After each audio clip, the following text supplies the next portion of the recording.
So, if everybody digested their meal and their desserts and everything, then I think we're ready to go.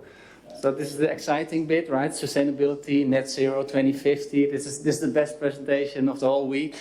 I get it. You're all here for me and for my panelists and everybody in the new presentations.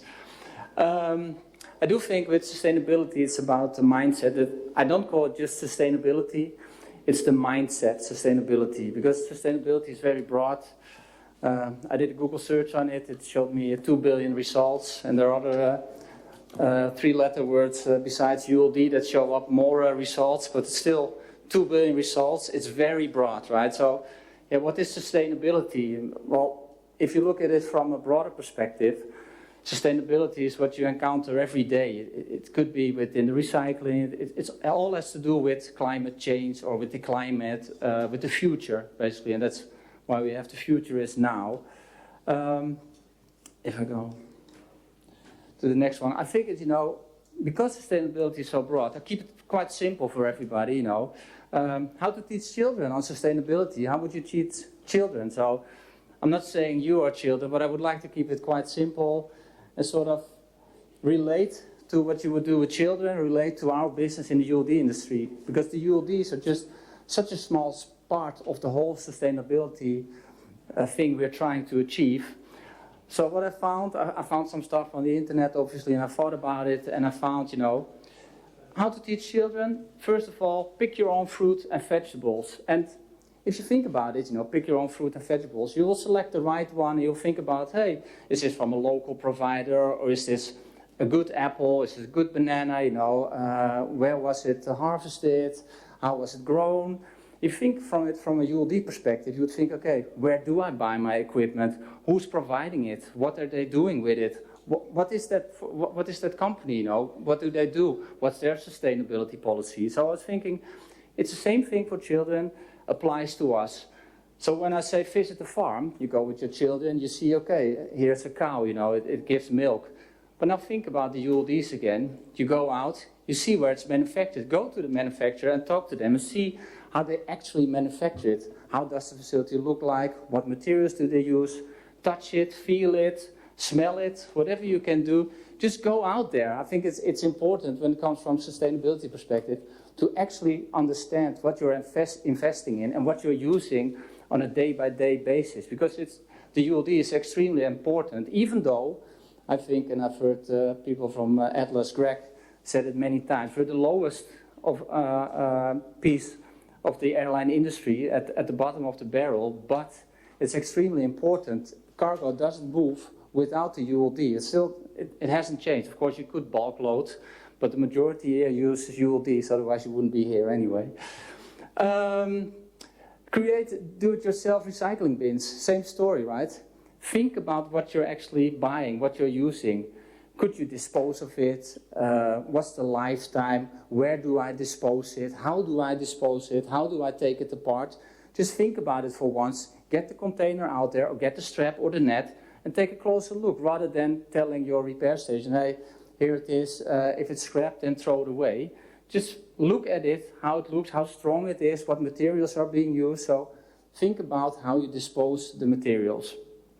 The other one is upcycle, which is kind of logical.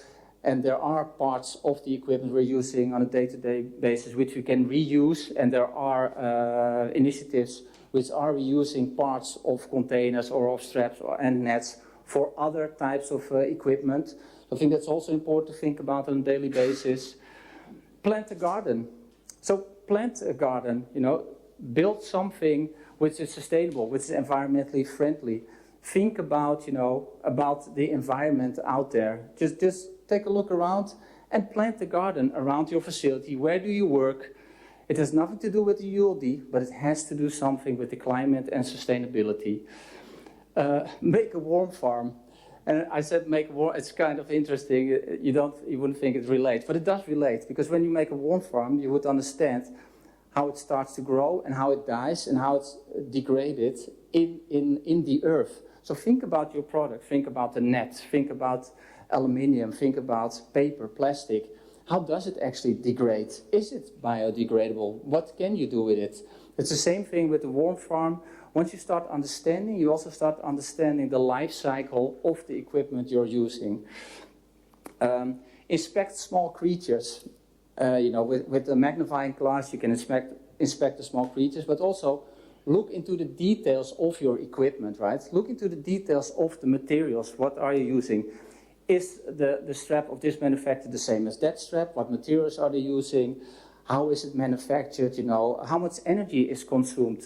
Look at it with a magnifying glass for once, instead of looking at only, I heard that saying here a lot, talk to the CFO, it's all about cost. And true, it's about cost, but our goal here is different. It's about sustainability, it's about the future, it's about the climate, right?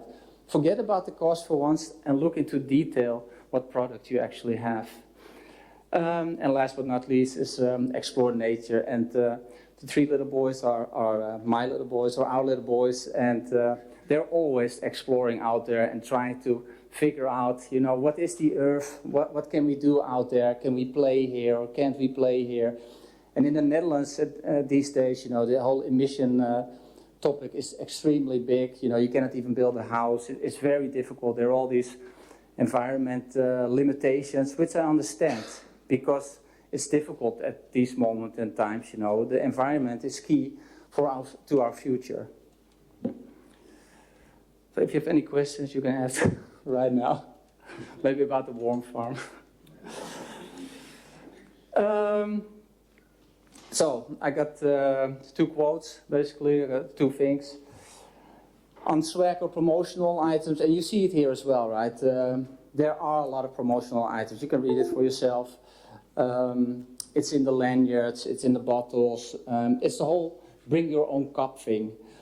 I feel that now when I'm traveling, I bring my own bottle. It's true, but it's a mindset. You need to change yourself. You need to start somewhere, right? Bring your own cup. I think it's that simple. Yeah, I like it. I think it's good. Maybe it looks stupid. Everything is glass here, which I also appreciate, with water. So that's good. But think about what you're bringing and what you're getting. Most of the stuff you're getting from all these trade shows, you throw away anyway. And that's the reality. This is not something made up, but it's the reality. A lot of money is spent there, but we could spend it elsewhere. So don't bring all the stuff. Just don't pick it up anymore, and people will not give it to you anymore. The other one, I like it, actually, and there was some discussion about that as well. Bill Gates said, as awful as this COVID pandemic is, in just a few decades, the same description will fit another global crisis, climate change. And I think he's right, actually, or he could be right if we don't stop it. It's hard to stop everything, and we're only this small piece in the whole chain, but still, it has to start somewhere, and we could start. So think about that. It's small. COVID was bad, and it still is. I hear it around me. There's still people with COVID, and it's pretty bad. It has been bad for the past years. For our business, it was actually pretty good when it comes to cargo, right? If you look at cargo. But for passengers, it was not. So I figured out some Scrabble words. It's a sustainability journey. Yeah, I thought, sustainability, just like IULD is for me as a Dutch guy, sometimes hard to pronounce, but okay, here it is. One thing, maybe you have heard of it, but the Brundtland report, sustainability, the word exists for a long time, but I think in 1987, the Brundtland report was really the first thing which sort of developed guided principles for sustainability. That was the start of the whole sustainability principle. So then you have guidelines how to work with sustainability, what can you do with sustainability, not limited to recycling only, right? There's more. There's the ESG concept. The other part is safety and regulations, which is the toughest part when it comes to sustainability. If you want to be sustainable, sometimes it doesn't really work together with safety and regulations, because you need that fire-resistant coating, you need that stronger material, right? It limits what we can do in sustainability, but I'll get to that a little bit later as well. And then the corporate and personal piece. We're all sitting here, basically corporate. I'm standing here with my tie and my suit and everything. It's all business, networking. But I think it's important to understand it's not sustainability, what we're talking about here, is not only a corporate thing, it's a personal thing, which you have to approach personally. If you don't do anything personally, it won't work in corporate either, right? When you're at your work and you don't care about sustainability, you won't care about it at home.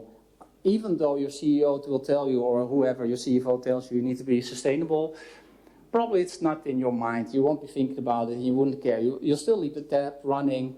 You'll flush twice in the toilet, right? Because it's just a little tight. So think about it. Personally is important. If you start there, the corporate thing will follow in itself. The basics, everybody knows. I've spoken a couple of times on sustainability during ULD Care and elsewhere as well. It's about the environment. Obviously, that's the future. Sustainable aviation fuel, that's the biggest thing, but still only 0.1 or 0.2% is actual sustainable aviation fuel of what we're using today. Still has to grow, also has to do with infrastructure. Lighter weight equipment, that's something we've initiated already a long time ago. I think that's a really good concept. It's the same material or different types of material. It gets better, stronger, but it's lighter. It's definitely a saving, and it's a quick win for everybody when it comes to equipment. Efficiency gains, I think that's also important. From our perspective, when it comes to ULDs, when you transport them or put them on the ground, or when you package them, that's also very important. Let your vendor or yourself think about it. You know, how is it packaged? Where is it transported? Where do I actually need it, for instance, right? You can transport everything back to your hub, but if you have to transport it from there to 7 different locations, it just doesn't make sense. So later on in the panel, we'll touch upon that as well from the airline perspective. You know, where should you buy it? How does it work? What efficiency gains can you have? Infrastructure in general, globally, but also infrastructure within your own organization or even at your home, right? Are you well set up for a sustainable future? You know, is everything prepared?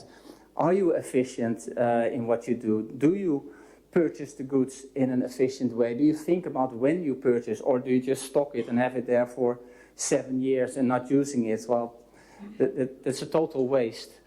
Damages, very important. You know, when ULD is damaged, you cannot use it anymore, so we have to use another one. Will you repair it? Will you scrap it? What's the impact? There's an impact on your airline, but it also has a sustainability impact. Somebody needs to repair it. It has to be transported. You need parts for it. It all impacts our journey. The tie-down paradise, you'll see a picture later. There is some paradise out there. It's not really a paradise, but okay. Where you can go out, swim in the ocean amongst straps, thousands and thousands of straps and nets. I can guarantee you there are landfills out there with all our nets and straps and with your tag on it. Your name is on there. It does say ACL Airshop. I can guarantee you that we will go on holiday somewhere and I will find my own strap or net, which I hate, of course, because it just hasn't been recycled in a proper way. Very important, picture on the right-hand side is in our repair facility in Amsterdam. It's all about people in the end. It's all about this group. It's not about me. It's not about you personally. It's about all of us. If we change, and sort of when I say this, I think it's kind of fake. You know, everybody says it's all about the people, but it's true. It's about all of us. If you don't change, if you don't bring your own cup, we won't change. Nobody will change, but somebody has to start. If you go to the grocery store and you still get all the plastic bags, well, you have 7 laying around at your home. I think it's kind of stupid. You know, bring your own bag. It doesn't matter. Just think about that. It's that simple. A little perspective. Bob will appreciate this picture. Put it on there for you. This view from GSOL office in Hong Kong. I used to live in Hong Kong for 6 years and run the operation from there. And this is a beautiful site from that office. It's a repair station, GSOL, out there. It's great having all the planes there and sitting next to Hector. Hector's on the left-hand side.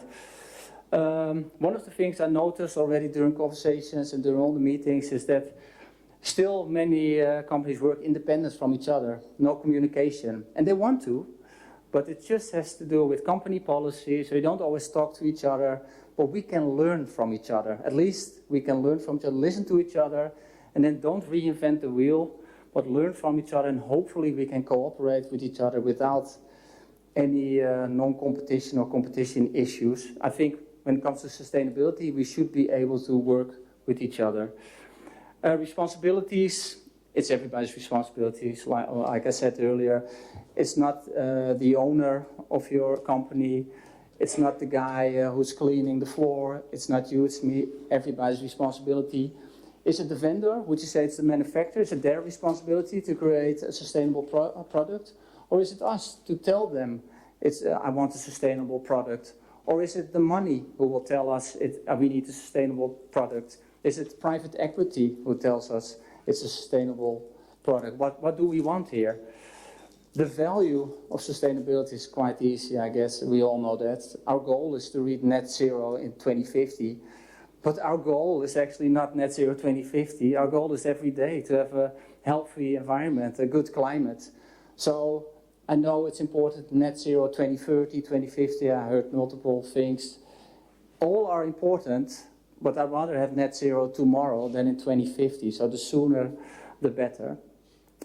Innovations, when it comes to ULDs, during the panel and the other presentation, you will see some ideas and suggestions and innovations.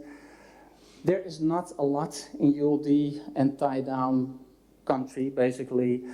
Lighter weight, different materials, efficient gains, digitalizations, collapsible equipment, for less movements. There are innovations, but it's limited in what we can do. And also, we're not part of the manufacturing process, but we can be part of the complete process, which I think is very important. We can innovate and we can be creative. This is what I showed last year as well. I just wanted to put it out there. This is actually also at our facility. This is what we need to dispose on a regular basis. I won't get into the exact numbers. It's almost crazy, and we've tried to sort of untangle and do it differently, but most ends up just at the disposal company, and they will either burn it down or just scrape it or take pieces of the rope and reuse it. But it's not a lot, I can tell you that. There's not a really good solution. There are possibilities out there, but just for your idea, right, I just do some assumptions. I'm not sure it's right. I think it's actually really conservative when you look at the numbers. In the end, if you look at nets and straps uses per year, which get lost or laying down anywhere, if you would go to the airport here, you would find them as well. There's 3 million kilograms of nets per year which is being disposed, which is absolutely ridiculous, right? So there could be 200, 300, 400,000 nets just being disposed on an annual basis. Great for business if you sell nets and straps, fantastic, right? But it doesn't make sense anymore. It's just total waste. It's a total waste, and the material is so strong that it's so hard to get rid of. It's not like an apple. It's not biodegradable. So again, this is what we received. Maybe it's 10 years ago, but we still receive stuff like this. It has improved because customers are now bagging the equipment, so we don't have to untangle. It's easier to inspect and maybe easier to repair in the end. Very hard to recycle, extremely strong. The burn rate is high. Safety regulations, here you go. The hooks and the double studs could be aluminium, could be just metal, but they're all inside the net, so you have to take them out. We tried with people, takes forever, it's tough. The cost price versus repair cost, I heard that before, I think you said that. I agree, but the prices are so low at the moment, so it's hard. So sometimes it's not even, you can even say, I'd rather buy a new one than get the net to the repair station, have it repaired and return it to the station, because that cost is higher than actually buying a new one. But that's not the right approach, I think. The approach is that you are reusing your net. So that's what I want. When you leave this presentation, all the presentations, that you think about, maybe it's not always the cost.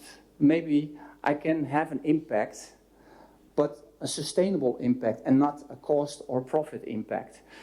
Shelf life limitations, again, safety regulations, and the importance of the net as a consumable. I think the nets, the ULDs, the straps are just as important as your cargo and should be treated that way. So it must have a long life. It must arrive at destination in good condition. It must be reused. It must be a valuable product. So I created a sustainability toolbox. I hope everybody put on his glasses. So it's small. I figured we have the code of conduct within ULD Care, which is great. It's also sort of a toolbox, which you can... The code of conduct will tell you how to treat the ULDs. So the sustainability toolbox is sort of similar. You know, you start with manufacturing. What kind of materials? We should talk to the manufacturers. What do they use? Is it circular? Is it built to last? Is it biodegradable? You know, is it even possible to have biodegradable materials? Then the procurement. When you buy it, you know, what are the requirements from us as a company? Is it sustainability? Is it the strengths? Are it the safety regulation? Do I need to have it colorized for that matter? Is that really important? What's the lifetime of this equipment? How do I maintain it? You know, where can I repair it? Who can repair it? You know, some pieces of equipment can be only repaired at certain repair stations. When you procure, involve other parties. You know, involve somebody from sustainability. If you don't have, just involve your team. They will have IDs. When it comes to usage, look at the code of conduct. If you use it in a proper way, it will last a lot longer, and suddenly you have a sustainability gain there. And actually also a cost gain, because you don't have to spend it again. It has to be part of the process. The people who work there, and we've talked about that, there are people who touch the ULDs on a day-by-day basis, and it's not us. We're not touching it on a day-by-day basis, it's other people. So if they understand it, the same with the EUCR app, you know, if they use it, and they understand it, and it works for them, it's an improvement, then they will start treating your equipment right. It's all about mindset again. At the end of life, think about waste management. You know, what do you do? How does it get disposed? And the recycling instruction. I thought it was kind of smart, as I read that somewhere. I think when you buy something, just like a pack of milk or something, there is a recycling instruction actually on there as well. So I was thinking about that. If people would know how to recycle the net or the strap, you know, you have to take off the buckle, you have to cut this, and then it's easier to recycle, that might have an impact also on the next step when it gets disposed. Repurpose. Is some material being repurposed? Can it be repurposed? The doors, I heard. The rope of the nets, maybe the straps, the metal, can it be repurposed? It's just food for thought. It's a toolbox. Which in your company, when you put it on your desk, you think about all these things. It might help. And the guys over there probably didn't have a code of conduct and didn't have a sustainability toolbox. They weren't even thinking about sustainability. They were just cutting wood, probably. But when you have the right tools, you will have the right result. So just the key takeaways. Again, I like my family. You can see that this is the youngest one. Nobody's perfect. I understand you're not perfect. You know, nobody has all solar panel houses, electric cars, heat pumps, the whole thing. Built a warm farm. Nobody has all of that. But if you have one of those items, it helps. And same with the ULD. So start with yourself. Important. Believe in it. You know, it has an impact. What we can do does have an impact when it comes to ULDs and the climate in the world. Look around you. I think it's very important. Look around. What are other people doing actually in your neighborhoods, in the companies? What are they doing? What are the people doing on the ground actually? Think long term. Start small. But I do believe if you start small, stay ambitious. Right? If you are ambitious, you probably have some more creative ideas. And I think that's also very important to stay creative. There are creative ideas which you haven't thought of yet. Hopefully later on there are some creative ideas with the other presentations. Cooperate, work with people. Sustainability is more than recycling. It seems, you know, when you look at straps and nets and the ULDs, it's all about recycling. It's an easy gain, but there's more. It's about people, it's about everything. It's about social, it's about your community, it's about the climate, it's everything. Responsibility, I mentioned that, and innovate. Think about it, innovate and be creative. With that said, I want to give it to the next presenter, which is David Davis. And, his company name is Future Refueling. And he's actually not a sustainability guru, but he has a lot of knowledge. He's very innovative, he's very creative, which you will see. And what I wanted to do is think outside of the box rather than think about me and my company and your company, but think about other things, just maybe small things which could be bigger things, but we're not talking about ULDs in itself, we're just taking it to another level outside of the normal ULD pattern. So hopefully he'll give you something to take home. So here's David Davis. Thank you.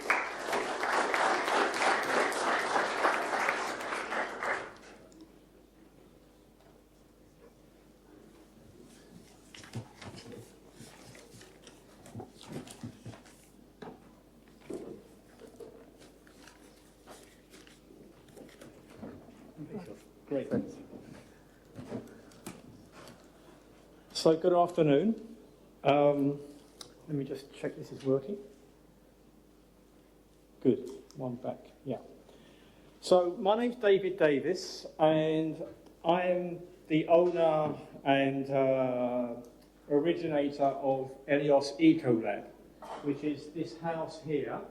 And for those of you who are interested, it's actually in Athens. It's not far from the airport, 20 minutes drive outside. So you all have to rush off, I'm guessing, pretty quickly, but you'll be welcome to have a look.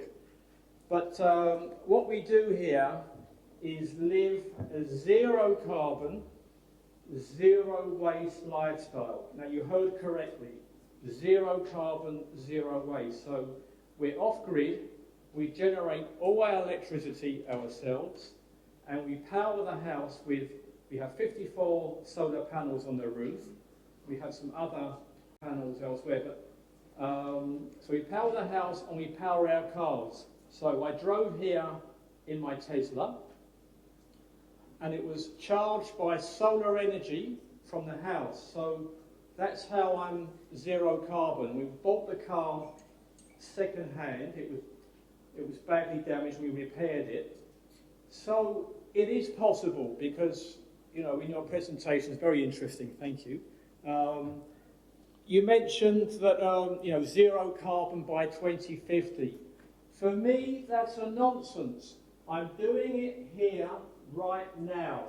So, okay, it took a while to do that. I mean, it was, when I was 15, I discovered sustainability. I heard about the impending climate crisis well before the media publicised it, and I was determined to live a zero carbon lifestyle, and it took a long time. I mean, I'm a designer, innovator, and I've worked in industry with actually oil companies, with everyone.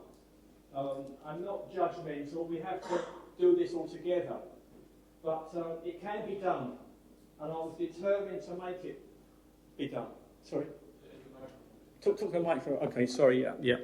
So it can be done, and I don't accept it should take so long. And when you say, you mentioned limitations, because people see sustainability as limiting, and I say, no, that's absolutely wrong. You've got the wrong idea. It's the opposite. It's an opportunity. And I heard you say that it might cost more, or forget cost. No, cost really matters. And one of the reasons why we're doing sustainability is because it's cheaper. So I invested 30 or 40,000 in the equipment for this house. Forget the build, I had to live somewhere, but the equipment for the solar panels, the inverters, the batteries and so on, it cost about, say, 30,000, which, it's not everyone's budget, but I'd saved up and I wanted to do that. And what it means is that I'm saving money. So this is a 25-year life, the panels. Actually, it's much longer, but they rate it at 25 years. So there's solar panels on the roof, 54, batteries, inverters. I can charge 3 cars simultaneously when it's sunny. Obviously not at night time and not when it's cloudy, but we have enough to do it, and it's not that difficult. Solar technology is very well developed, and the cost is coming down all the time. I mean, I took a while to build this, and in the 10 years that it took, the price almost halved, and it's continuing to go down. So Greg, we had a chat earlier about building your house. You should absolutely do it, and I say that to all of you. I mean, what can go wrong? I mean, really, there's nothing that can go wrong because you're going to save money. It's just a question of how much money you will save. So don't see this as a limitation. See it as earning money. So I have not paid 1 cent, €1, €1 anything for energy for the last 6 or 7 years. I've not paid 1 cent for petrol in the last 6 or 7 years.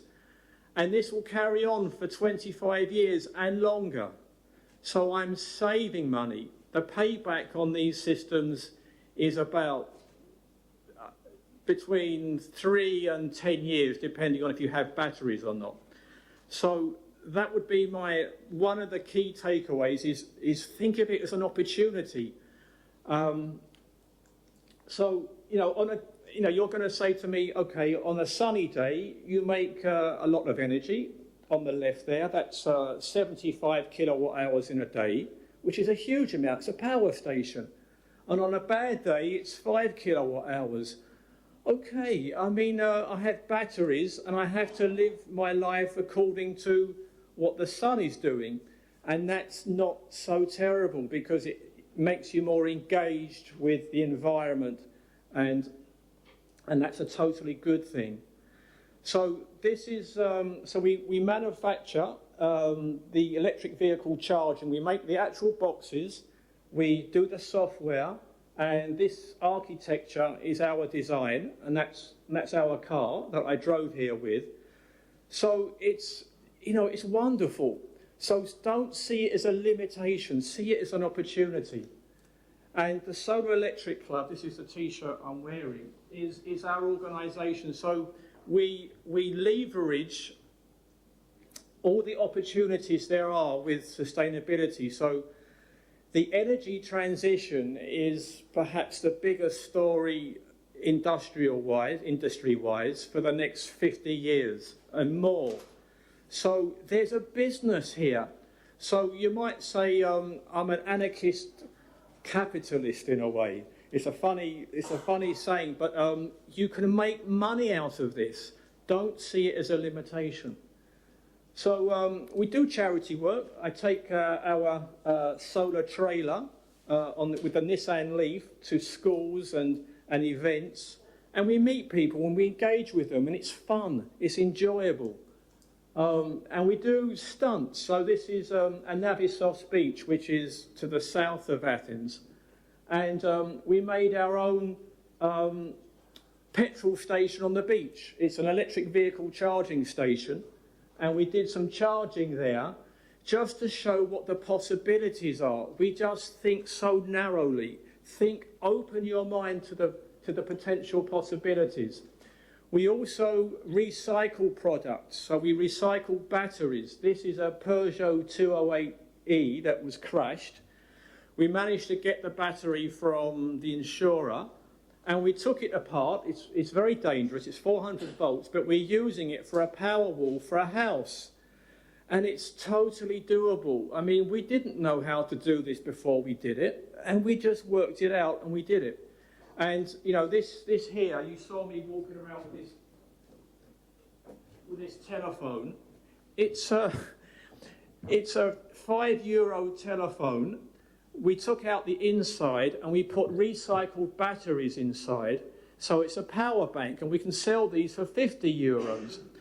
This is just one example of the many opportunities. We've worked out a way to do vehicle to house. So we charge our vehicles and we also get energy back from the vehicle to power the house. So it's an extra battery. There's just no end of opportunity. So here is electric vehicle charging. We have our own app, and we built the charging box from. It's a Schneider box. You can buy them on the market. It's just a box for electrical items, and all the items can be taken out and replaced. And when the technology improves or changes, we can replace it.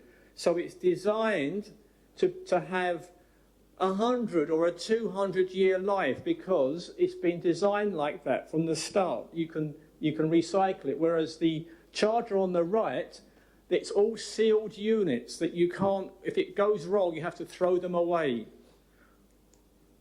I'm also here to represent Future Fueling. It's an organisation we just started with a group of us, and it's basically trying to help the energy industry transition from fossil fuels to renewables.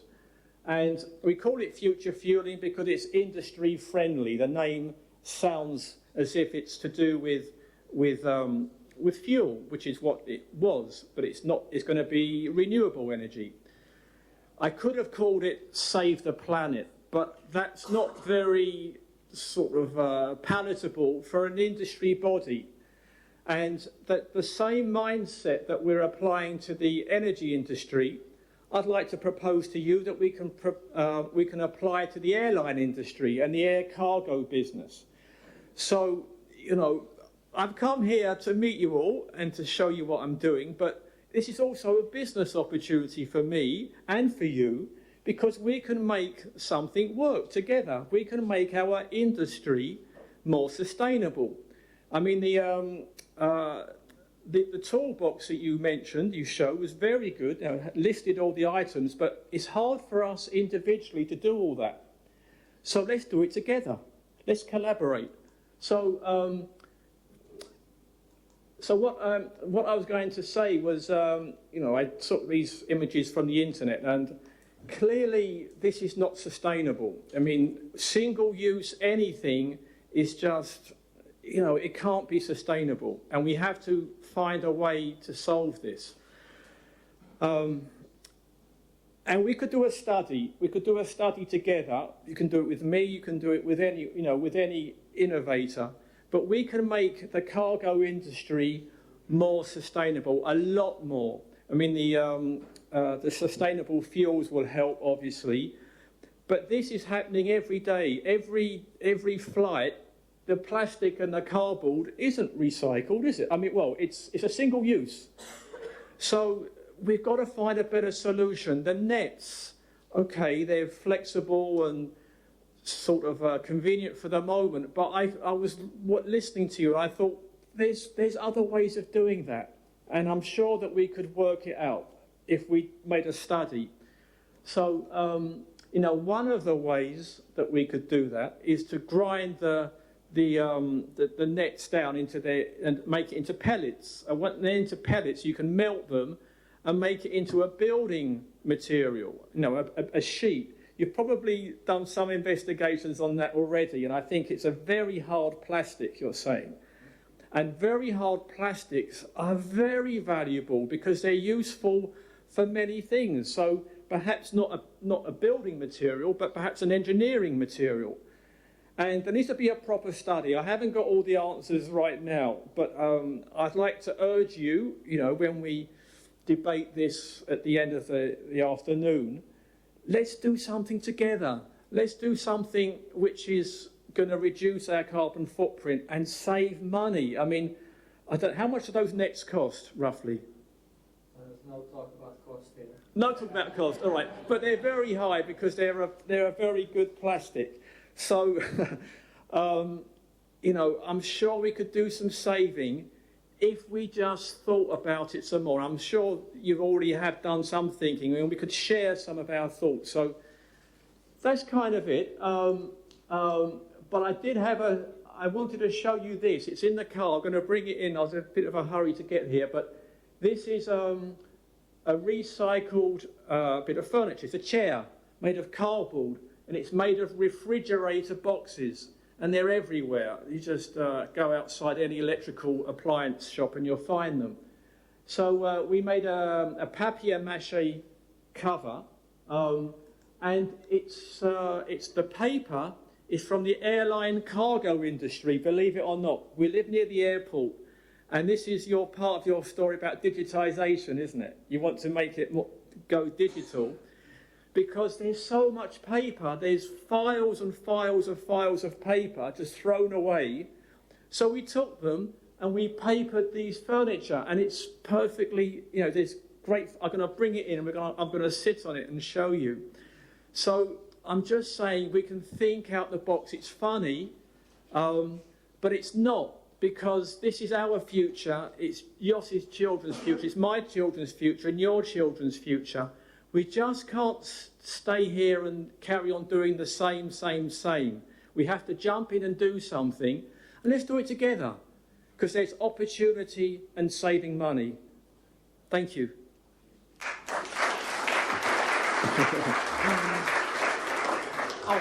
Oh, by the way, there's my book here. So the other thing you can think of doing is I wrote a book. It's my life story, but it's a children's book. So, you know, you want to profit from everything you do. So I brought a few along. If you want to have a look, you're welcome. And if you want to buy some for your children, I'll be more than happy to sell you one. So thanks again. Hello? You'll not get an answer from that. No, not really. All right. Okay, thanks, David. All right, pleasure. So we got another presentation. So this was totally out of the box, but hopefully it started some conversation. Later on you can ask some more questions. Third presentation is from Ben from VRR, and he will tell you about some ULD related innovations. Here you go, Ben.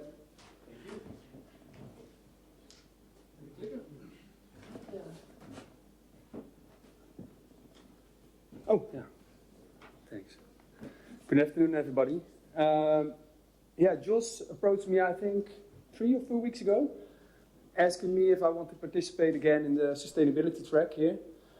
And I had to think about it, because last year I was here at the same stage, telling about what we do as VR and what our strategy is. And those are a lot of things, but I was not planning to do the same story over again, because that's things that you'll hear most of the times here on the conferences, every year, each and every time the same story. So I had to think about it for a weekend, I think, and then I contacted you.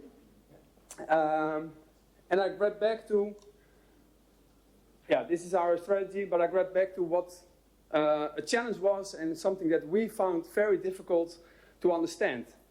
What is a sustainable ULD? And that was a question that came back continuously. So we have a team that had worked quite hard the past few years, past year on doing research on that. But it was the same question that came back. What is a sustainable ULD? Is this a sustainable ULD, for instance? Maybe the OEM is claiming it, but I don't know. Or is this a sustainable ULD? Or this one? Or is this a sustainable ULD? We totally don't have a clue. And we also were not able to explain it to anybody within the organization what a sustainable ULD is. It has to do with lightweight, recyclability, durability, repairability, all these kind of terms of which we think it has to relate with it, but there is no great formula that says, okay, this is it. And in that weekend, I had to think about something I bought recently, a washing machine. And when I go, in the Netherlands, I go on the internet, buy that washing machine, I go to these kind of stores. We have Coolblue, for instance, but you can buy it on Amazon or any other web shop. And in Europe, and I'm not sure if it's the same in the US or in Asia, for instance, we have a European standard, an energy label, which says how many energy it uses while it is used. and it tells some other features of the product itself. And then I was thinking, okay, that is there for quite a time already. Why wouldn't we be able to apply this on ULDs, for instance? Why aren't we able to use a label to say if a product is sustainable, yes or no? Then I was thinking about this. Why can't we say that we have a label which says which ULD is sustainable and which ULD is not? And that label is based on certain criteria which need to be determined in the end, because we don't know yet. We know that weight is important, we know that recyclability is important, we know that durability is important, but what the criteria are and how they are weighed, that's something that we have to figure out. Then we were thinking, okay, that could have some benefits as well, of course. So for the environment, we think, that for the ULD industry, it is a great tool. You can see in a glance of if a ULD is sustainable or not, or if I have to improve my fleet or not. But for the ULD manager, it's the same. He can make a decision based on the sustainability label that the product has. Not only on price, but also sustainability label. If I have product A and I have product B, and the first one states sustainability label A, and the second one sustainability label C, maybe I want to purchase the first one, and I'm willing to pay a bit more as well. And for us as an OEM, and maybe for other OEMs here as well, it's also a good standard to develop new products and also improve these products. If I see the washing machine, for instance, that energy label is improving over time. So where a washing machine of 10 years ago had a label A+, it's now a label G. So the OEMs, the manufacturers, have to improve their products, and then as an industry as a whole, you're improving. So our vision is one industry-wide standard that allows anyone to identify the sustainability level of a ULD at a glance. And how do we approach this? Our proposal will be, and then I'm looking to Bob, for instance, and to Jos, but we are willing to start under the umbrella of ULD Care to start a project and to look into this. We need everybody for this, and everybody is here. All the stakeholders are here, the OEMs, the airlines, the lessors. And we have to think about such a standard so that we can help each other in buying the correct equipment and also improving our fleets over time. And by that, we become a sustainable front runner as a ULD community in the air cargo industry. So, very short story, but I wanted to pitch this idea and to see what your response is on that. As a matter of fact, we've made some sample stickers. So I will share these. You can share these around to give you an idea at least of how it will look like. They are fake, of course, but what is stated on it is the energy label, how much energy it took to manufacture the products, the type of product, and the application of it. And in the right top corner, you also see a QR code where you can go to the website where everything is stated as it is in the presentation. Maybe it's something that we could think about as a community. So, shall we do the questions now?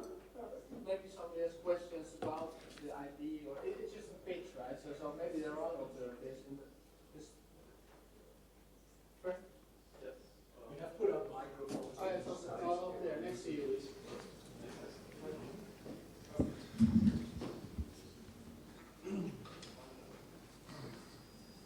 Well, I didn't find the mic, but maybe you can hear me. The mic is here. Oh, there it is. Jesus Christ. In front of me. Hi. Great presentations, Jos, and yours. I liked it as well. In the European community, you have like a regulation that states that all appliances that you buy, you are allowed to bring them back to wherever you bought them. Once you buy a new toast machine or you buy a new printer, you bring it back. And they will have to find ways of recycling it.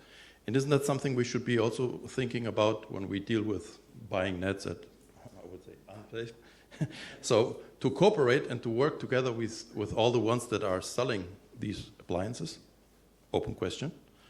So just bring it back to where you bought it from, and them helping them possibly find new ways of making either a recycled product or do something else out of it. So that could be one of the approaches that I see. waiting for a regulation possibly to come out one day soon. Thank you. Yeah, I think that's great, of course. If you can bring it back to the OEM and he can make a new product of it, why not? I'm not specifically see how this is related to the label, but I think it's a great idea which can help as well. Yeah. Could be part of the label, right? So I think it's a good point. I think it could be part of that label, you know, it has sustainability A+ or whatever, and then you can also dispose of it at certain certified stations, you know, where we all know what's being done with the product, especially at the beginning of my presentation as well, to understand what happens at the end of lifetime with your product. Because that also has to do with, because you have, of course, the 3 scopes for sustainability in the future. You start with your own company, but at the end, we all need to know what the complete supply chain does with your product. So when we come to scope 3 or C, is it? Scope C or scope 3? Well, the third scope is basically all the externalities, right? Three. Okay, yeah. 1 and 2 So is yourself. it's very important to know what happens with your equipment when you get rid of it, or it's out of your control. For example, if you bring it to a repair station, do you really know what happens with the product? So I like it. It could be part of the sustainability tag on your equipment. And also I think the sustainability tag in itself is not a regulation in itself. It's more like, I think, a standard, right? It's an advice, and you can do whatever you want, and it doesn't have to cost more as well. So an A+ doesn't have to cost more than a C. But the C is just more polluting than an A+, but you're never sure. It could be more expensive, but it doesn't have to be, like we learned from David. But more important, I think, is to identify the ULDs, and also as a fleet manager that you know, okay, on average I have a fleet which has an A label or a B label, and I can improve by purchasing certain equipment. So that's the whole concept and the whole idea behind it. Are there any other questions related to the label, or any thoughts or anything that you might want to share?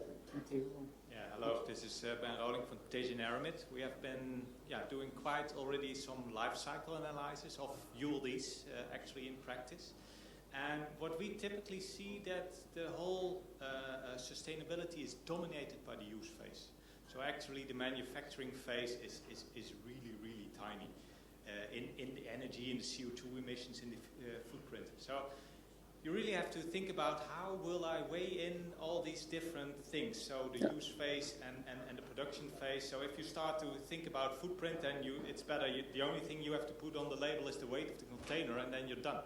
So the question is, how will you weigh in those other factors, that you are really circular, that you can reuse these things, and that will, the problem I see in this industry, that it will start a lot of debate because everybody has his own solution and would like to have a good label for their solution. But you have to start somewhere. So I would say start, for example, just with 2 labels, one for the weight and one for how circular is it, how much can be recycled. Don't make it too complicated. No, and I understand what you're saying. I think multiple criteria will be part of the final label, I think. So that, and I think this is the group where you should decide, and there should be there will be debate. But better have debate and discussion about it than doing nothing, I think. And so I think it's worth trying at least. But I agree, we have done the same life cycle assessments. Yeah, you see that weight is important. However, if you have a ULD that only lasts for 2 years compared to a ULD that lasts for 7 years, for instance, that also weighs up in the end, because then you have to purchase it 3 times more. But do you prefer a lightweight container that cannot be recycled, that you save a lot in the use phase, or do you prefer one that is a little bit more heavy but can be recycled? So that are interesting questions to answer. Yeah, but I like your idea to put it at least clear and have a clear sign on the label. That is interesting idea. Yes. It must be a decision driver, right? So it's not the end of it all, but it's a driver of your decision, and either how we weigh it or what the actual terminology is or whatever we do with it. If you keep it simple, it should be part of your decision when you acquire a container or when you have it in your fleet. And at least you can say something when it comes to sustainability about it. At this moment, none of you can really say, is your fleet actually sustainable or not? Because then we start looking at weight, but then we should dig in a little bit deeper. And this could be a start. And from a ULD Care perspective, it's good. Next to the code of conduct should be something like a label. It could be called the ULD energy label, whatever the name could be. But it should be part of your decision. That's what we want to achieve here. So it's definitely not perfect, but we're getting closer, I think. At least it's a good start. It's what David said, right? Was that it's opportunities. Yes. It's Yeah. not, how people use it is their own limitations on how they use it, right? Yeah. How they judge the criteria, but it's the opportunities that it present. Yeah. So, knowing that it is the best on the market, fantastic. It might fit every criteria, but if you have it, you're sustainability goals. Yeah. But that doesn't mean that my goals are the same as Ben's goals, right? So that's really what matters here, and that's why it's all about the opportunity, not the competition. Yeah, and I think also it's your responsibility as well to take a look at that, right? So it's part of the responsibility we have. So it's a standard requirement, and definitely, yes, opportunity, very important.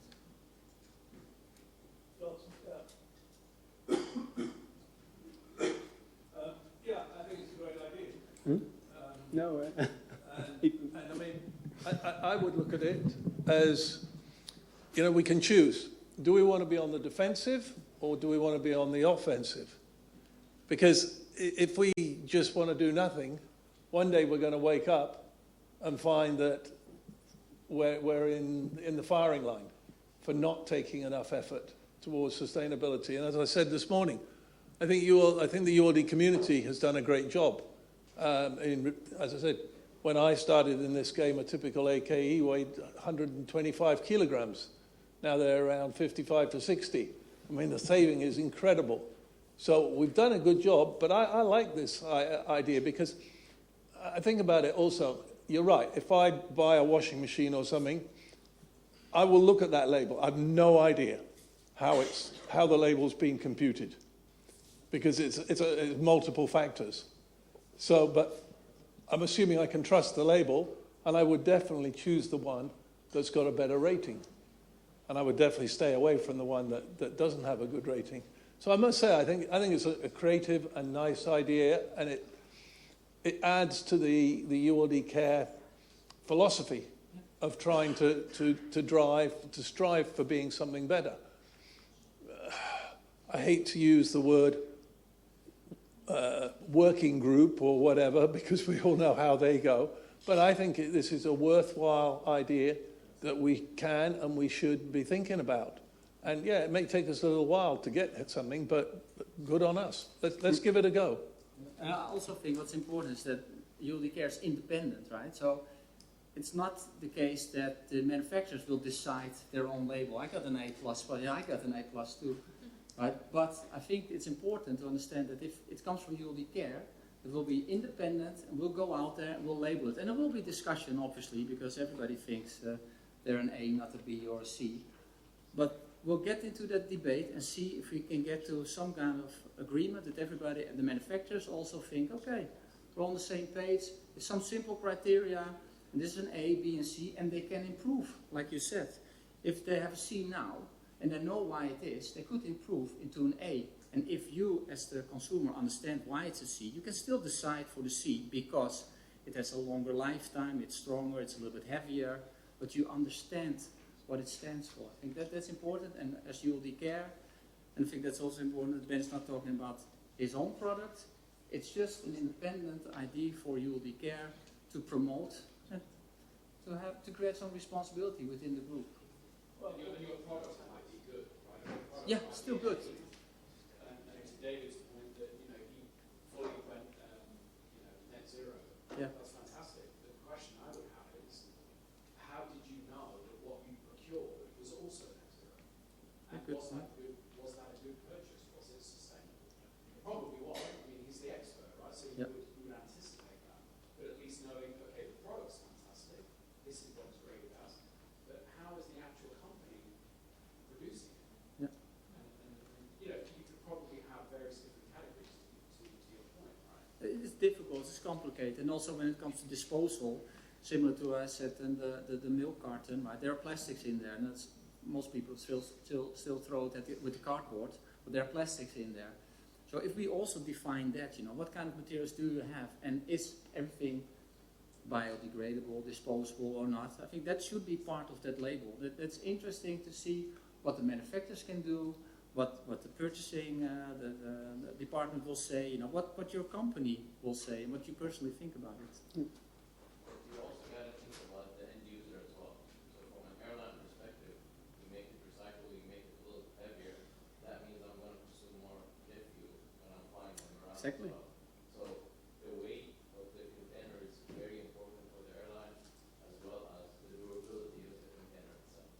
And that's when you come to weighing these points of the label. What's more important when it comes to sustainability? If you will put out way more jet fuel, then obviously it's not as sustainable. So that's what we need to figure out. But still, we can make it stronger with different materials, and then think about if it's recyclable or not. So we can get to that A triple plus point if we understand what that requirement is. So I think weight, definitely, we all said that, but it's quite an easy thing.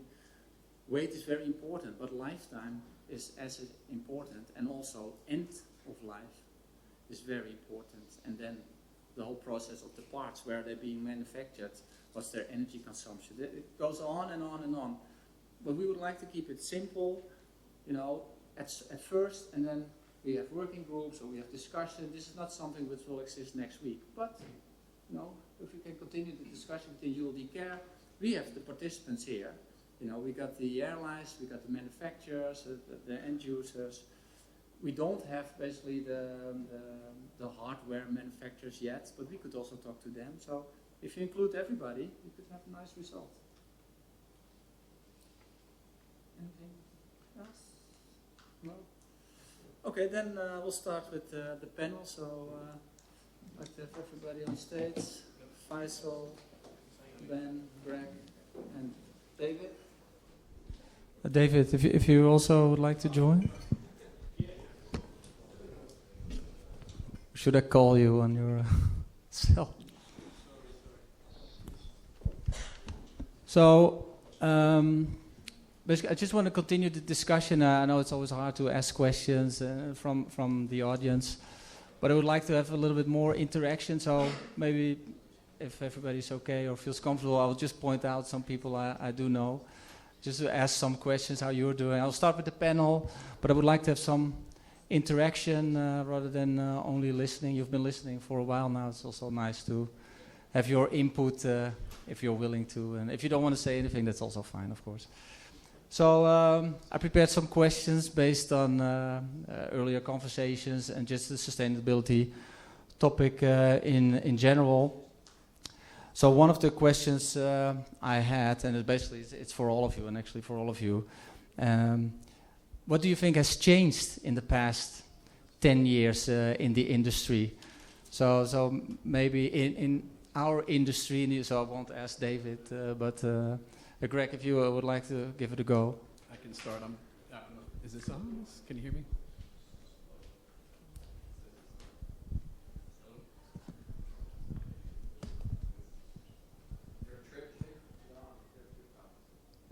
All right. Well, I don't know if you can. Oh, there you go. That's better.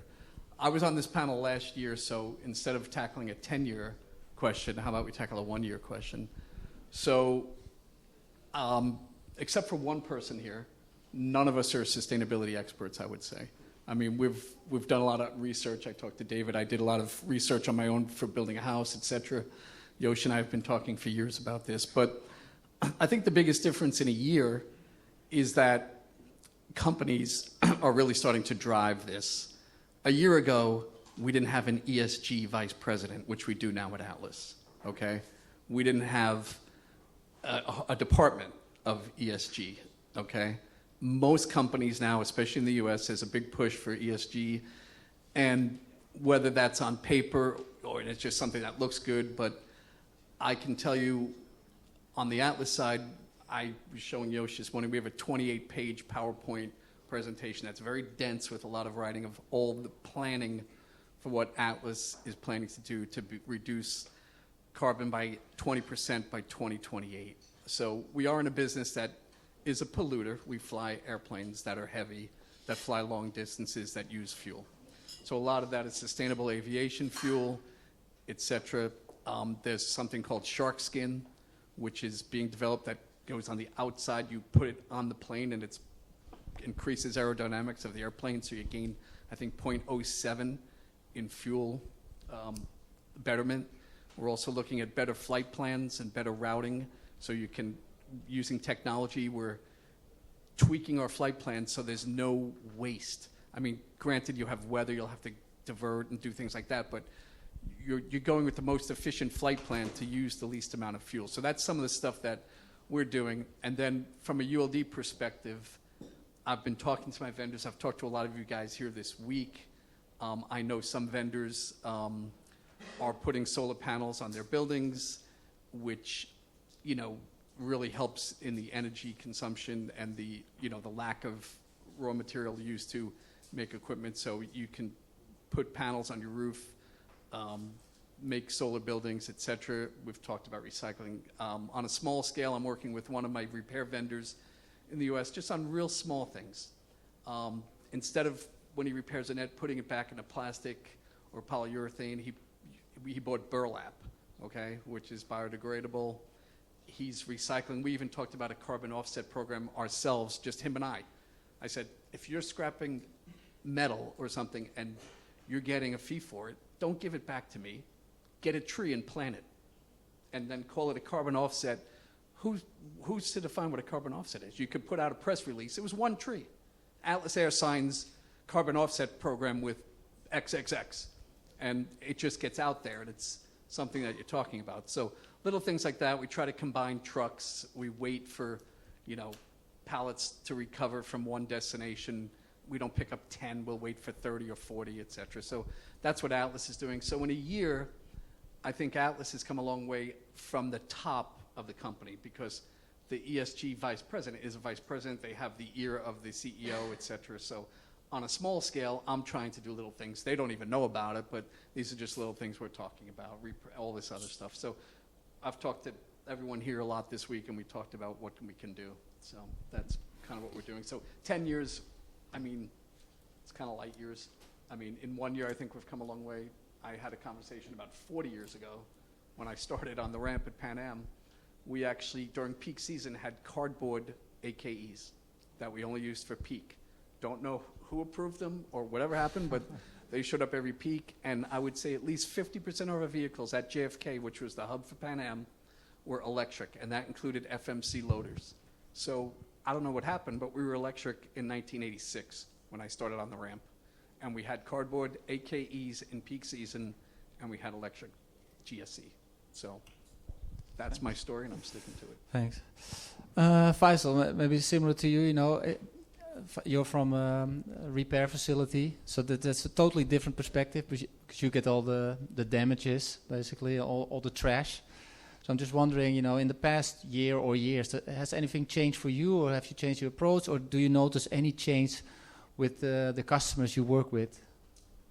I think in this context, the MRO industry was doing a lot of stuff that has to do with sustainability. However, just in the last 2 years, now it's with the sustainability label. Like, and I think everyone here who's in the repair business, they know we are using the parts from scrapped units. But the drive at first was to reduce our repair costs, right? And that's actually one of the circular economy principles. So I think it's just in the last 2 years now we started to pay attention that this is one of the sustainability practices that we've been doing and we have to continue doing. But in terms of what has changed in the last year, I would say there is more awareness, there is more initiatives, and I think that's it. Yeah. Thanks. So, well, we actually talked about a couple of actions last year with you as well, Ben. What do you see we can learn from other industries within sustainability. So start with you. Yeah, with the introduction or the pitching the idea, I think that's already something that is there already for maybe decades. That's maybe quite long, but at least 10 years that we are using that. And I think what David shared with us about what he is doing, there are a lot of initiatives in other industries which already work and which could be a good example for us as well. So yeah, it is there already. Alleen we have to think outside the box. And that's the thing. That's the point, basically, is that there is more than what you're seeing on a day-to-day basis. So if we start thinking about the things you use on a daily basis, then suddenly it can open your eyes. There is this example about efficiency gains with Formula One. So in Formula One, they have this, within 2.1 seconds, they can change your wheels and tires and the whole thing. They can do everything. And they applied it in a hospital as well. So when a patient comes in, they approach it in a different way. There's a whole study on that as well. And it saved them like minutes. And these minutes, when it comes when you're in the hospital, these count. So those kind of things, you would never expect or imagine that Formula One has anything to do with the hospital or with the medical stuff. But it does. It does. So if you think like that, maybe there are creative ideas which we can apply in our industry when it comes to materials, etc. Maybe David, you would like to comment there as well?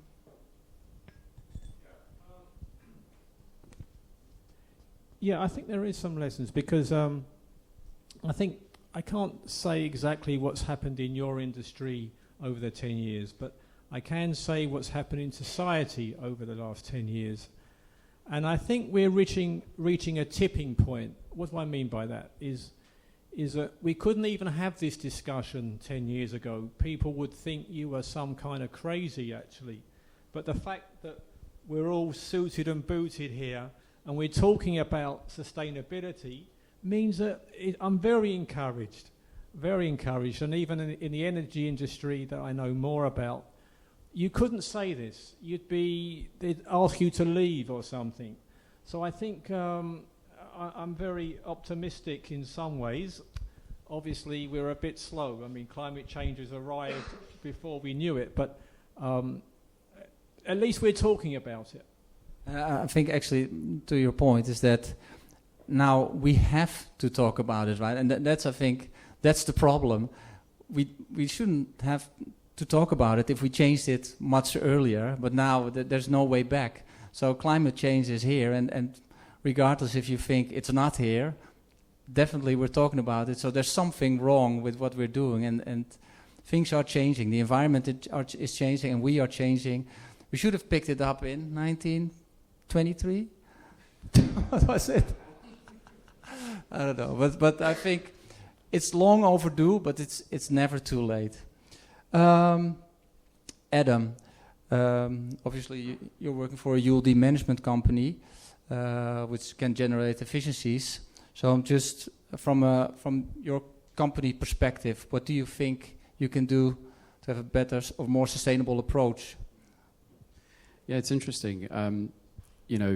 Obviously being part of this panel, I've had quite a lot of time to think about it. But actually, to Greg's point, over the last year at least, I think all of our partners, customers, vendors, this topic is very relevant. It's, the last few years it's been digitalization and what technologies can we bring to add more value to the supply chain.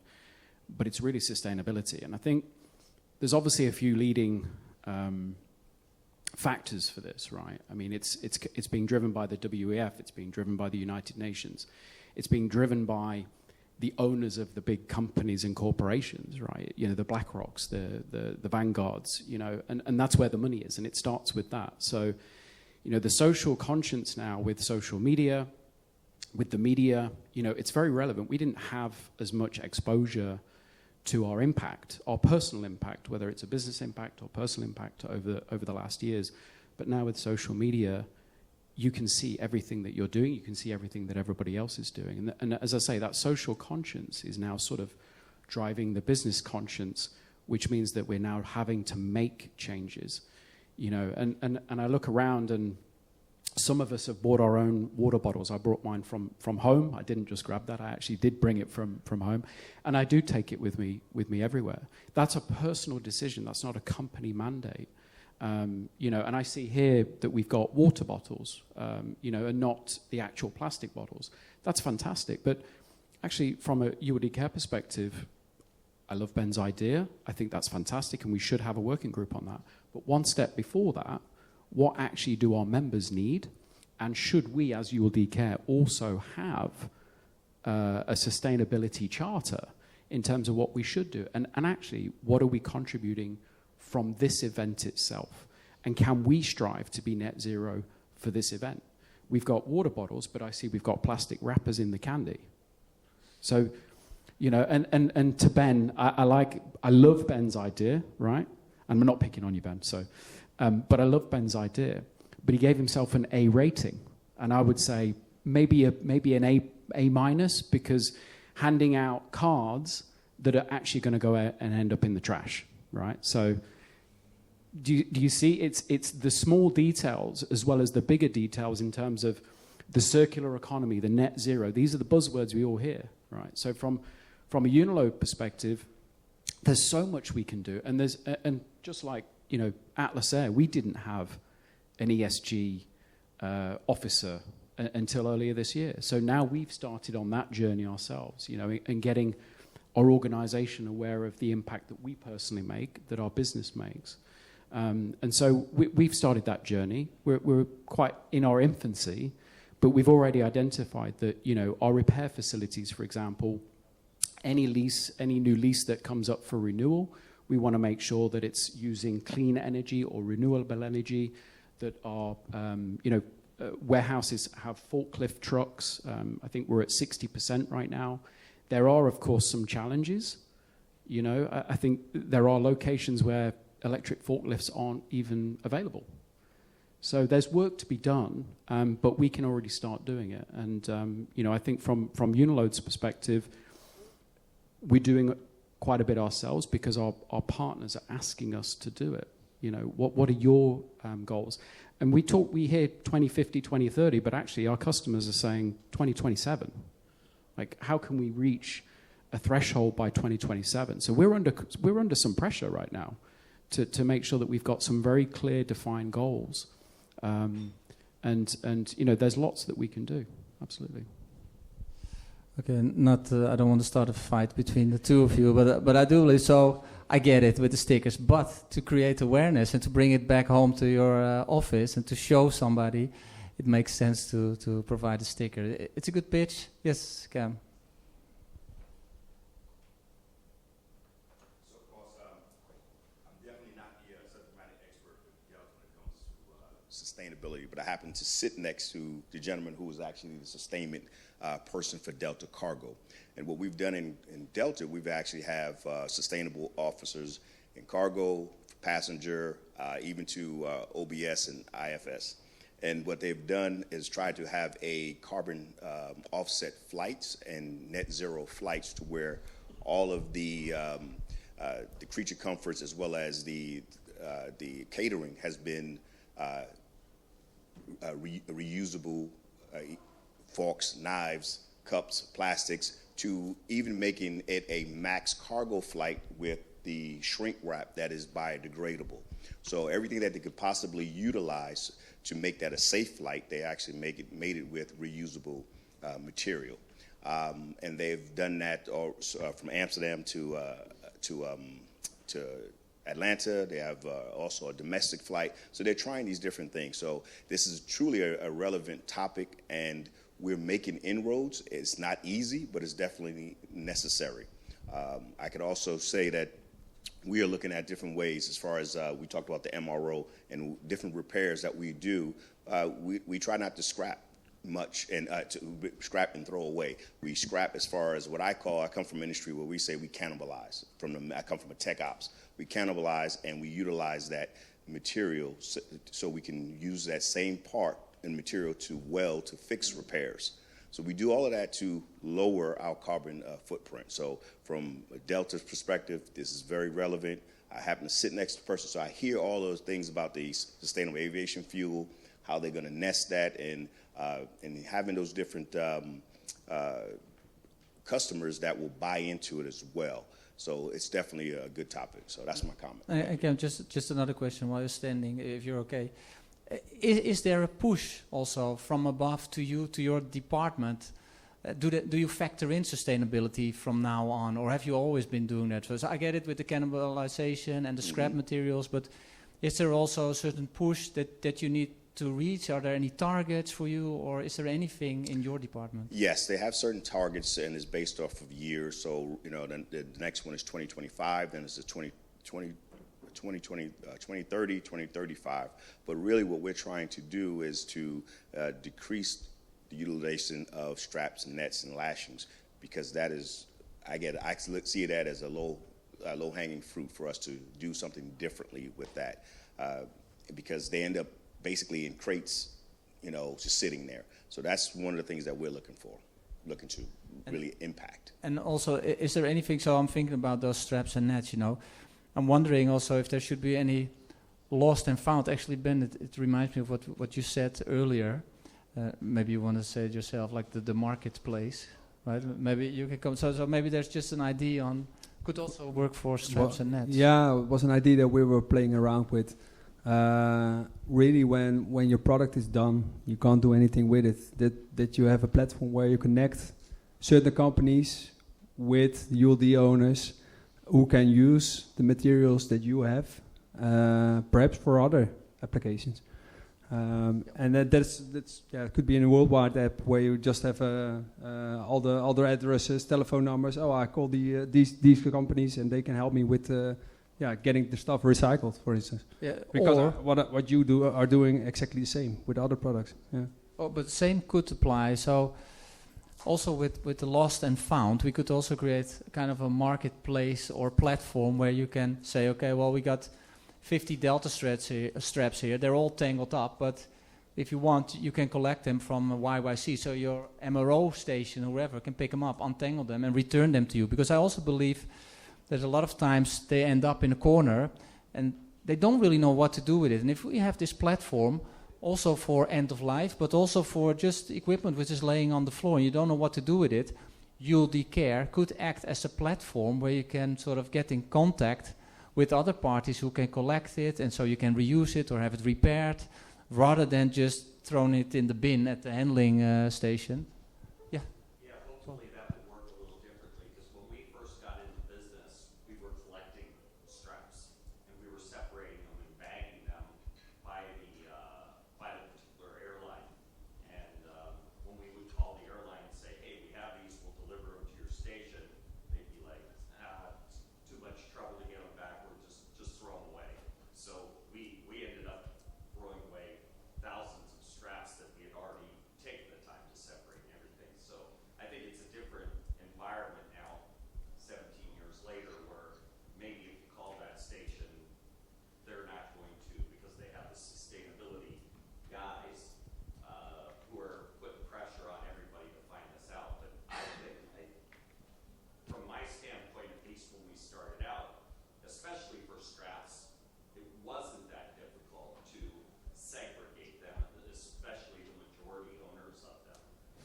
But those owners have to take some responsibility for it to get them back. And it would be, I personally think it would be an enormous sustainability thing, but also a cost savings. Yeah, and I think, like you said, 17 years, a lot of has happened in 17 years. There's, if I can just jump in on that, Jos. Yeah. There's two parts to that, right? So the first part is solving the problem of not letting them go missing, and making sure that they're with the right owners. And then the second part is making sure that we can actually dispose of them appropriately and not have them go to landfill. To give you an example of one of the problems that we have is that, and actually our CEO mentioned this earlier in a meeting with a customer, we scrapped, I think, 75,000 nets over the last couple of years, not because they were damaged, because they were out of date. So they were still good enough to use. They were still well within their, if you'd have done tests on them, and we did do tests on a few of them, they were still actually very usable, but according to the regulation, they're not usable. So I know work was done, a few years back to put limitations on the age, but that stifled actually this opportunity for us to actually start reusing and making this a better, an environment. And for us, a couple of things that we have done to sort of circumvent this issue of continuously buying this consumable is to expand the network of we have a global network of repairs. Of course, you guys are all aware of that.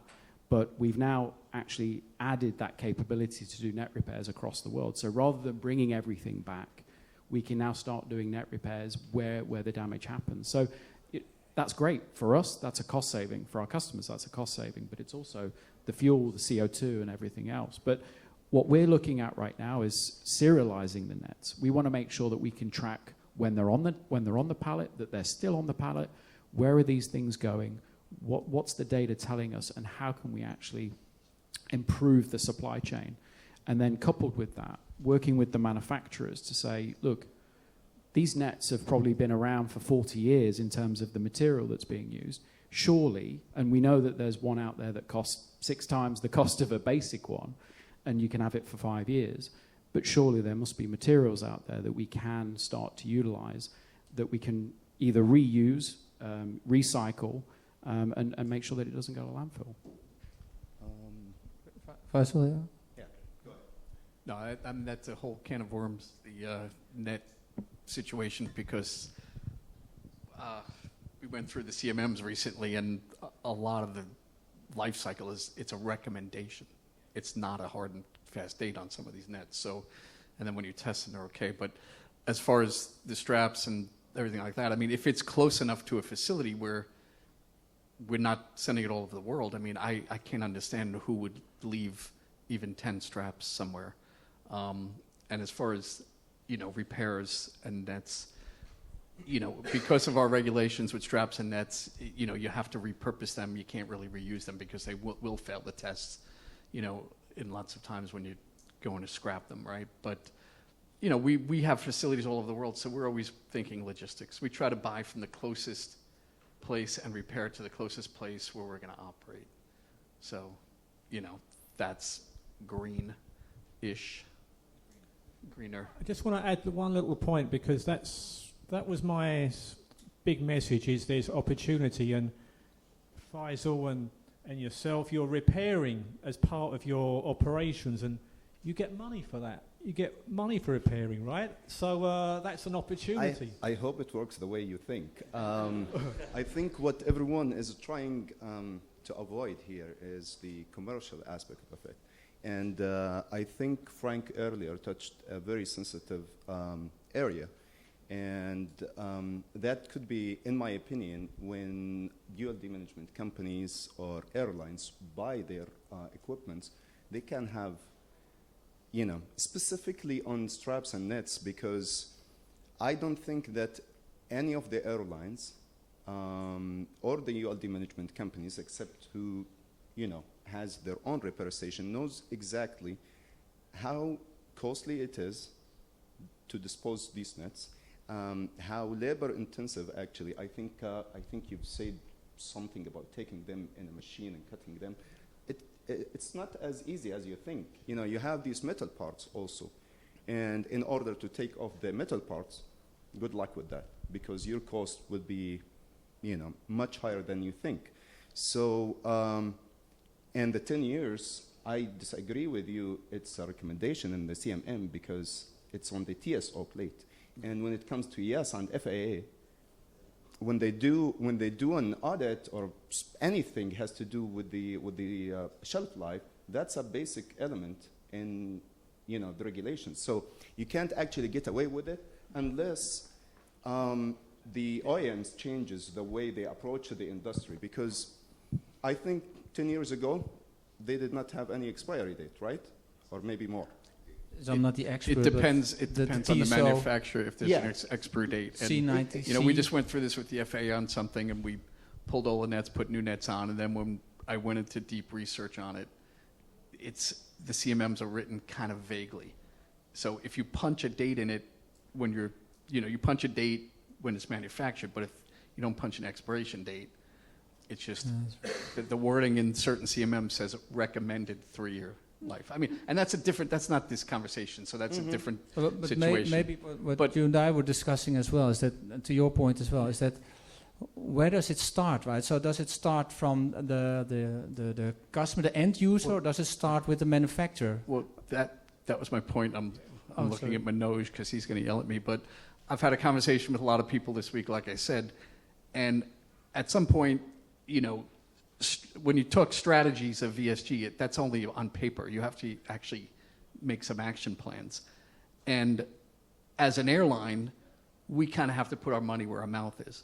So if you're going to tell me because of the labor involved, and we know what the labor is, I'm going to pay $1 more for a strap and $5 more for a net and $15 more for a PMC because of your costs and your green initiatives and things like that that are in the beginning going to cost money for the solar panels and everything else, but then you'll be manufacturing cheaper, then I have to say, I'm either going to be greener and buy these, or I'm going to buy them from someone where the straps are cheaper. So I'm choosing, I mean, I get a lot of leeway in my budget, and I can cut out maybe some other things in the budget too. If that's the cost of being sustainable, more sustainable, then the airlines have to be willing to make that jump. And if that's the same cost with repairing and scrapping, which we know is a big cost as well, or recycling, finding a recycling program, then that's something we just have to put our money where our mouth is. We have to walk the walk, as they say.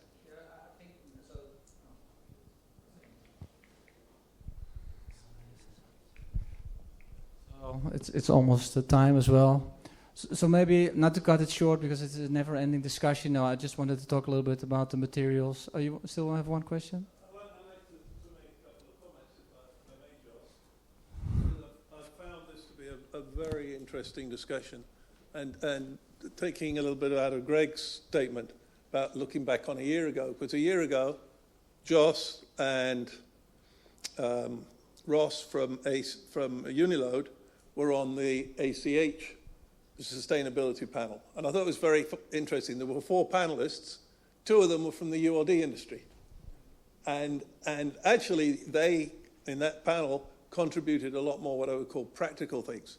But I think also what I take away from today's discussion is this thing about ESG is now becoming mainstream. In 40 years I've been involved in ULD, I cannot count the number of times that I have put to airlines weight-saving, particularly weight-saving solutions that have just been knocked back because it was too hard, or whatever, or they didn't like it. I mean, there were numerous, as various companies, we included, tried to do things that would save weight, which was the big headline thing. Oh no, we don't want to do that because it might make them more it might increase our repair costs. That was the most common one. And what I'm seeing now is the introduction of a new factor in this discussion, which is yes, but we've got to think about ESG. So I'm encouraged by what I see here today. I think maybe we're pushing on an open door now for being a bit more innovative. The other thing I'd say is, and Urs told me at lunchtime, that Glyn Hughes, who's head of Tiaka, had talked to Urs about us getting involved in their Blue Sky program. And I just Googled it. I mean, the guidance notes are 29 pages long. It's a huge program. And I would suggest that perhaps one thing we do as a community is find out a bit more about this Blue Sky program and see where it's applicable to us and how we could use that to, rather than starting from scratch, maybe we can pick up with what they've seemed to have done a huge amount.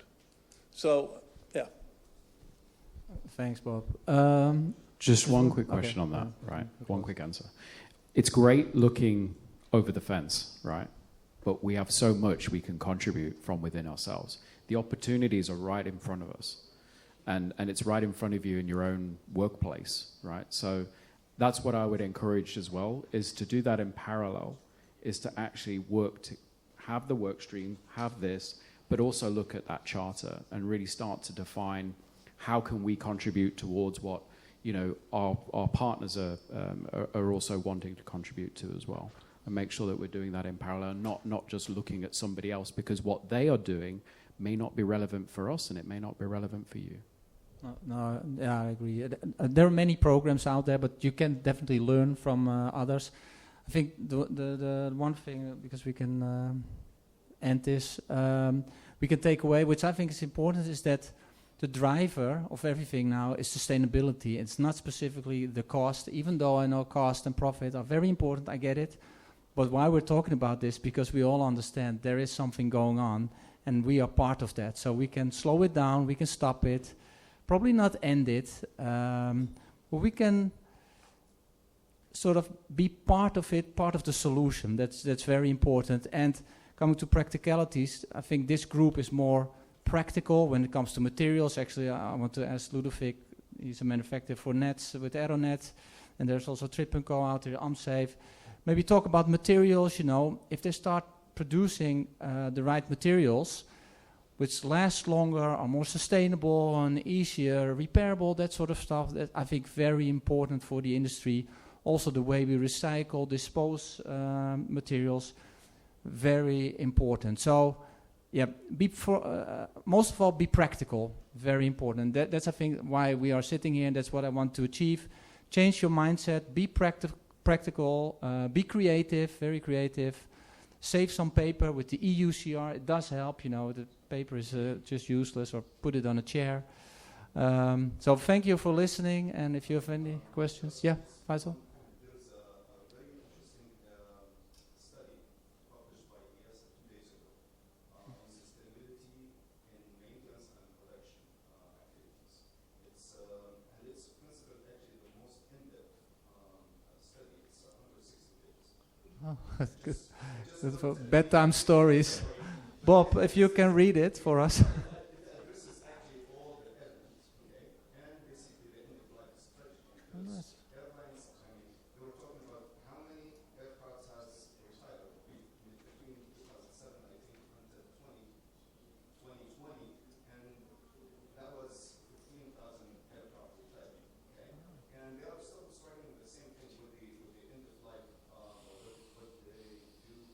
With the materials. With the materials and the recycle and non-recycle. So it is very interesting to see, and I think it will not be too long when we see that there will be a sustainability element in the regulations that regulate actually our industry.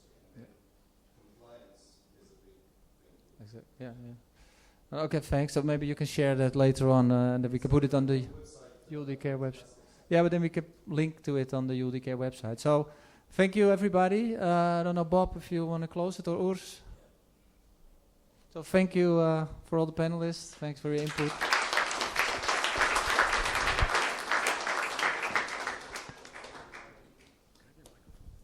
Thank you. Okay, Jos, thank you very much. Panelists, excellent. It made me think. I thought I was doing my part, personally, individually, to keep the world green and sustainability. I thought by bringing my own plastic bag to get my grocery or whatever, I did my part. Well, boy, was I wrong. There's a hell of a lot more that we can do, and it just jogged my memory. And he's absolutely right to say it has to start on a personal level. Once we get into that mode, we can get it done. As far as ULD Care is concerned, we will certainly bring that on board. 3 of the present, Jos and 2 panelists, are part of the ULD Board of Directors. And I think we already have a champion in Jos that will guide us, ULD Care, to come up with some recommendation solutions for the sustainability part. So we've come to the end of the first day. I don't know about you, but I'm very pumped about the first day. I think it was exciting, it was informative. We heard about the future is now. Actually, it has passed now. We're a few hours into it, as far as the future is now. And we heard about digitalization today. Let me see.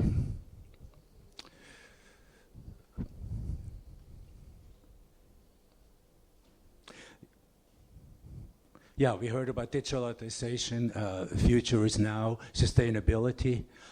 Tomorrow, we continue at 9:30 in the same room, half hour later than today. And tomorrow we'll be talking about training, education. You will have noticed that a few times training was mentioned as a base to get all these things done. So if we don't train accordingly, then whatever we do, whatever we come up with, whatever we legislate, it just won't happen. And we know that in this industry, at least in the front line, there is such a high turnover, and I think training is not where it should be. Since we're talking about this industry, it is absolutely necessary that we have better trained personnel to do all those tasks to keep us safe on the ground and safe in the air. Also, tomorrow we will talk about more about safety, and it will be the last session will be actually your session, because in the last session on the wrap-up, we would like to talk to you, the audience, ask questions about this meeting, what we should do different next time around, and also in general, what ULD Care can do more, or the industry or whatever. We want to have your input to incorporate that in our business plan for the coming year. So thank you all for staying the course, and I hope you enjoyed the presentation that Bob did on the other side. Very important, because that's one of the reasons we're doing joint meetings, because we need to have empowered people in the industry, especially when it comes to ULD, to get the message and perhaps spend very few dollars to make this happen, whether it's training or whatever.